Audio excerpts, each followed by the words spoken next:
الحمد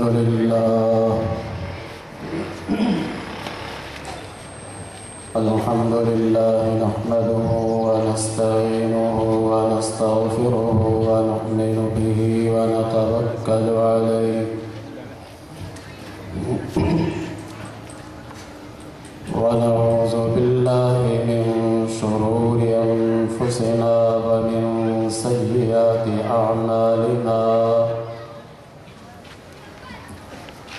من يهده الله فلا مضل له ومن يضلله فلا هادي له ونشهد أن لا إله إلا الله وحده لا شريك له ونشهد أن سيدنا ومولانا محمدا عبده ورسوله أما بعد فأعوذ بالله من الشيطان الرجيم بسم الله الرحمن الرحيم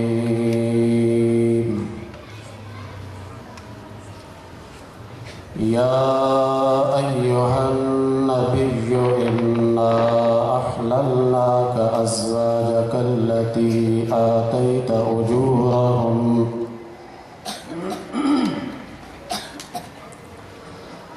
وما ملكت يمينك مما أفاء الله عليك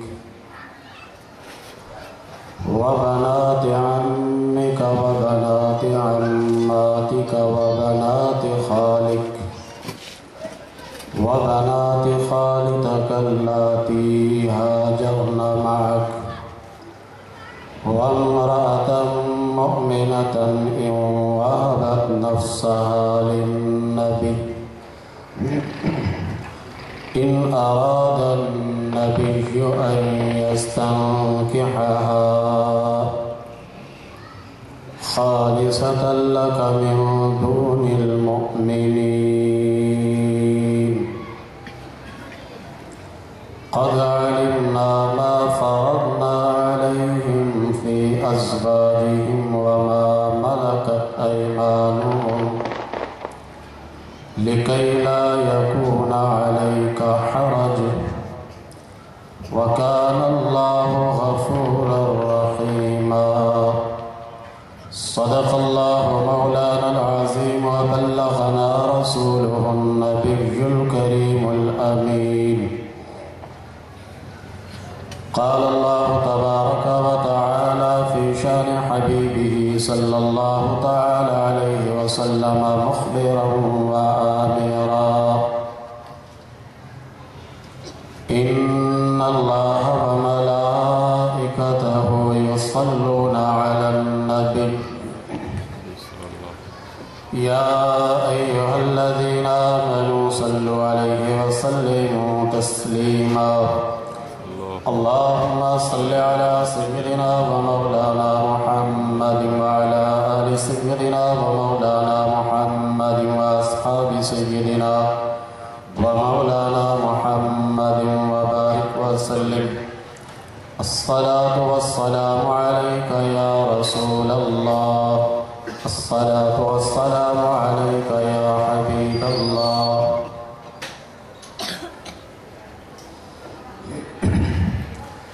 حمد و صلاة کے بعد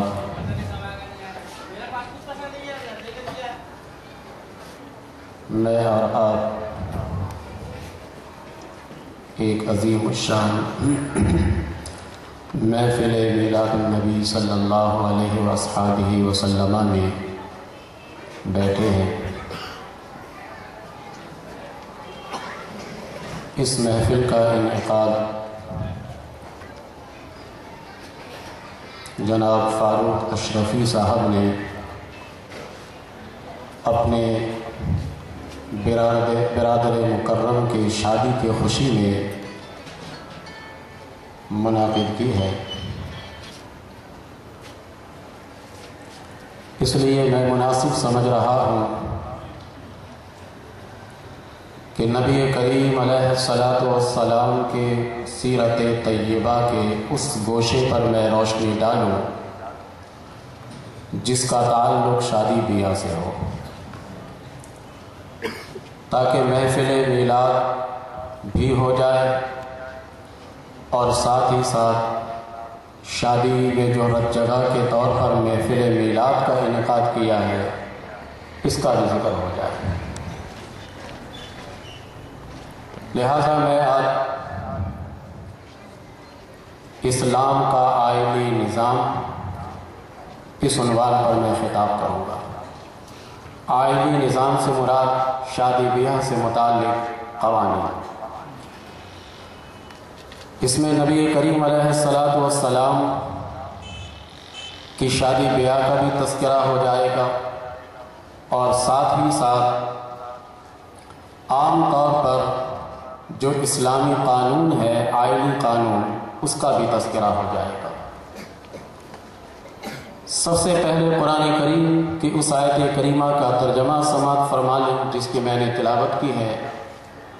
اس کے بعد میں اپنے گفتگو کا آغاز کروں گا۔ سورۃ الاحزاب کی آیت نمبر 50 ہے یہ۔ اللہ تبارک و تعالیٰ نے اپنے پیارے محبوب صلی اللہ علیہ وسلم کے لیے جو آئینی قانون وضع فرمایا ہے اس کا تذکرہ اس آیت کریمہ میں ہے۔ اللہ تبارک و تعالیٰ ارشاد فرماتا ہے، یا ایھا النبی انا احللنا لک، اے پیغمبر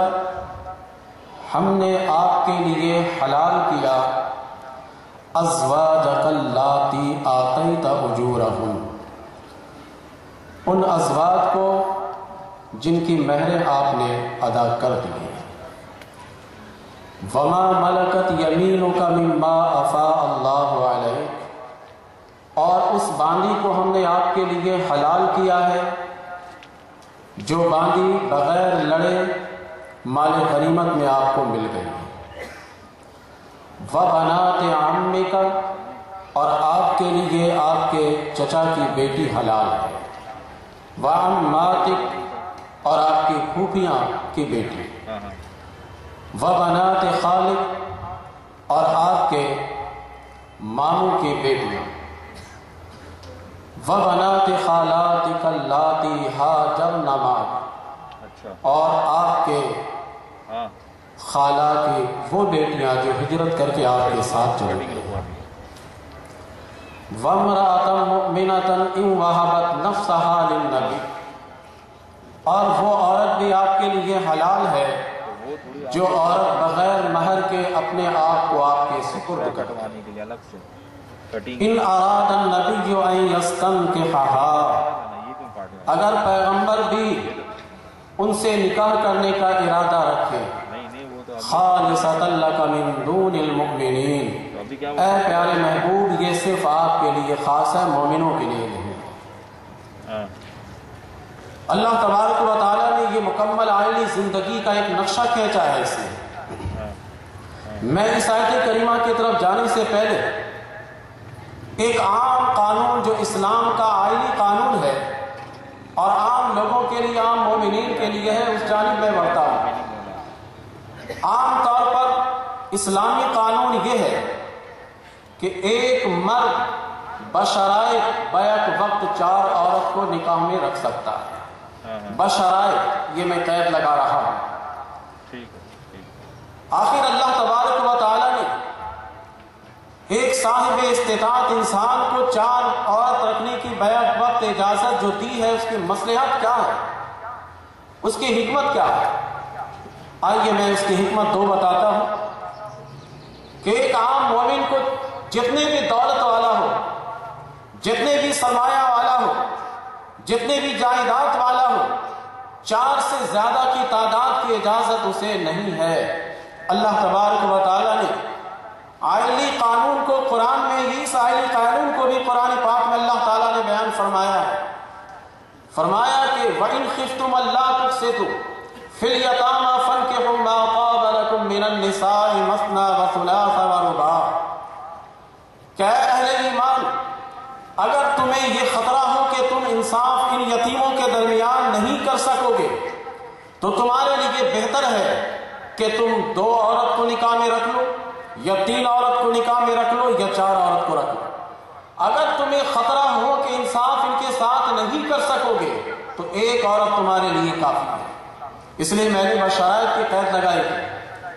تو عام انسان کو، عام مومنین کو 4 کی جو اجازت ملی ہے، اس میں حکمت کیا ہے؟ سب سے پہلی حکمت علماء یہ لکھتے ہیں کہ اس زمانے کا نقشہ اپنے ذہن میں لائیے، چونکہ قرآن کریم جس زمانے میں اترا، پہلے اس زمانے کا ماحول پہلے ذہن میں لائیے، اس زمانے کا نقشہ پہلے اپنے ذہن میں جمائیے کہ اس زمانے میں جب لوگ جہاد کے لیے نکلتے تھے، کثیر تعداد میں وہاں جانیں جاتی تھی، کثیر تعداد میں مرد شہید ہو جایا کرتے تھے۔ اب جتنے مرد، اگر مثال کے طور پر ایک غزوہ میں اگر 50 آدمی شہید ہوتے ہیں تو 50 عورتوں کا کیا بنے گا؟ اگر دوسرے غزوہ میں 30 یا 35 مجاہدین شہید ہو جاتے ہیں تو بقیہ جو اس کے پیچھے 30 یا 35 خواتین رہ جاتی ہیں، ان کا کیا بنے گا؟ تو اللہ تبارک و تعالیٰ نے مرد کی کمی کی وجہ سے یہ اجازت دے دی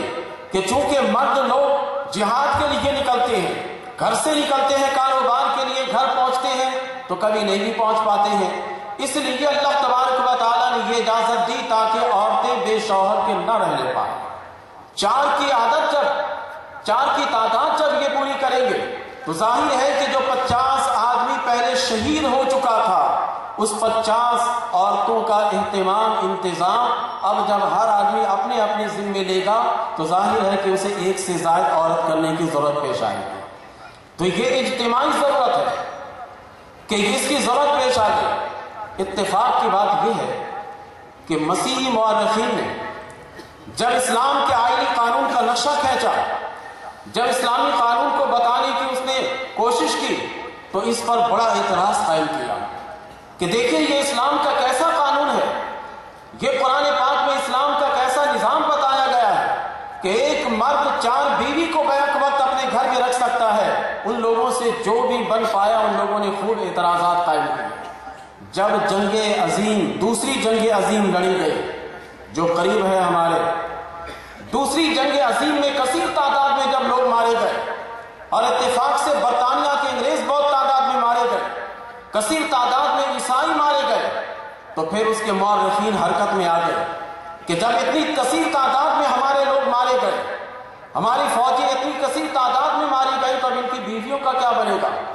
پیچھے جو عورتیں رہ گئی ان کا کیا بنے گا؟ تو ایک انصاف پسند مورخ رابرٹ نے جو ہے اس نے لکھ دیا کہ اسلام کا یہ نظام ہے، آئینی قانون جو ہے یہ بالکل پاک اور مقررہ، اس میں کسی قسم کا عیب نہیں ہے، یہ اسلام نے بڑے سوچ بچار کے بعد یہ قانون بنایا ہے، اور یہ واقعی اس قانون کی اہمیت اور اس قانون کی افادیت کا اندازہ اب ہمیں ہو رہا ہے کہ جب دوسری جنگ عظیم میں ہمارے لوگ مارے گئے اور کثیر تعداد میں جب مارے گئے تو ہمیں احساس ہوا کہ ہاں واقعی جو مرد شہید ہو رہے ہیں، کثیر تعداد میں مارے جا رہے ہیں لوگ، ہمارے بھی شہید ہوتے ہیں، ان کے بھی مارے جاتے ہیں، تو انہوں نے سوچا کہ پھر یہ جو عورتیں پیچھے رہ جاتی ہیں اس کی خبر پھر کیسے ہوگی؟ تو اسلام کا بنایا وہی آئینی قانون فوراً ماننے کے لیے تیار ہو گئے، کیونکہ اسلام نے تو کوئی ایسا قانون بنایا ہی نہیں ہے جو قیامت تک کوئی اس پر اعتراض قائم کر کے قائم رہ سکے۔ اعتراض قائم ضرور کرے گا لیکن وہ قائم نہیں رہ سکتا، اپنے بنائے ہوئے اعتراض کو وہ خود توڑ دے گا تھوڑے دنوں کے بعد جا کر، چنانچہ انہوں نے خود توڑ دیے۔ اور میں یہ سمجھتا ہوں کہ اگر خدا نہ خواستہ تیسری جنگ عظیم ہوئی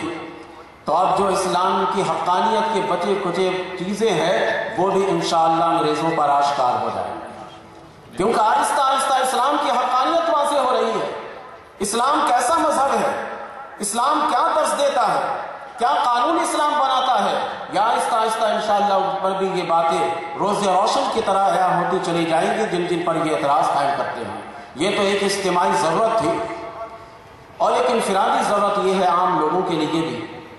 کہ اگر یہ اجازت اسلام نہ دیتا آئینی قانون میں، 4 کی اجازت اگر نہ ہوتی تو پھر ہمارے معاشرے میں چھپ چھپا کر برائیاں ہوتی، زنا عام ہو جاتے، لیکن اللہ تبارک و تعالی